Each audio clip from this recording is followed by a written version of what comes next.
com certeza deve conhecer alguém que só pratica atividade física no final de semana, o famoso atleta de final de semana. Você sabia que pode ser perigoso para a saúde praticar atividade física apenas no final de semana? É sobre isso que eu vim conversar hoje aqui na Estúdio Corpo.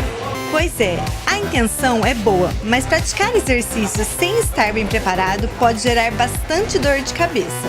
A saúde é coisa séria, então nada de ficar por aí bancando o atleta se você não estiver preparado. O ideal é procurar sempre um especialista para te ajudar.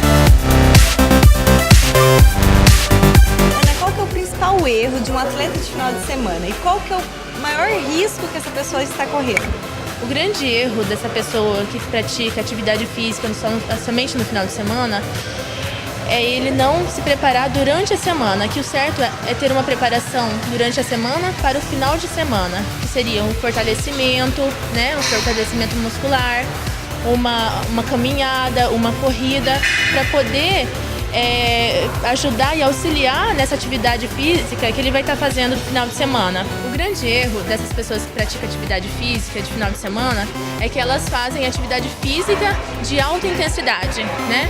Que seria futebol, corrida, e isso tem que ter uma preparação, porque um fortalecimento, não estou falando que precisa estar correndo, fazer atividade física todos os dias da semana, mas de 1h a 45 minutos.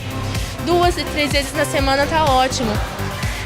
E também com orientação, que seria um professor e um médico que estaria vendo, né, fazendo um check-up para essa pessoa, para estar auxiliando e falando para ela o que realmente ela tem, o que ela pode estar fazendo.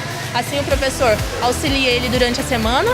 E também, depois no final de semana, ele já vai estar sabendo como que ele pode fazer, o que ele pode fazer, qual é a capacidade dele, entende? Então seria isso. Ana, e como você comentou sobre os riscos, o que propriamente pode estar acontecendo com esse atleta de final de semana?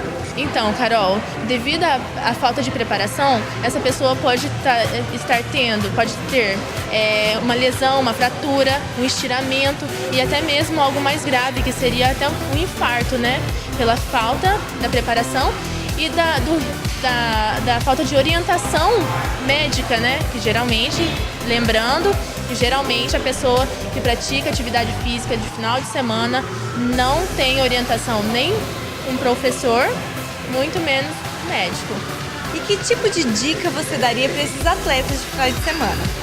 As principais dicas são a preparação, né? Que aconteça essa preparação durante a semana, o aquecimento de 10 minutos, de 10 minutinhos, o controle da frequência cardíaca e também o alongamento para que não aconteça lesões, tenha dores musculares depois, né, do futebol. Ana, valeu pela entrevista. Espero que os atletas de final de semana de plantão, né, se animem a se preparar e fazer uma atividade física direcionada.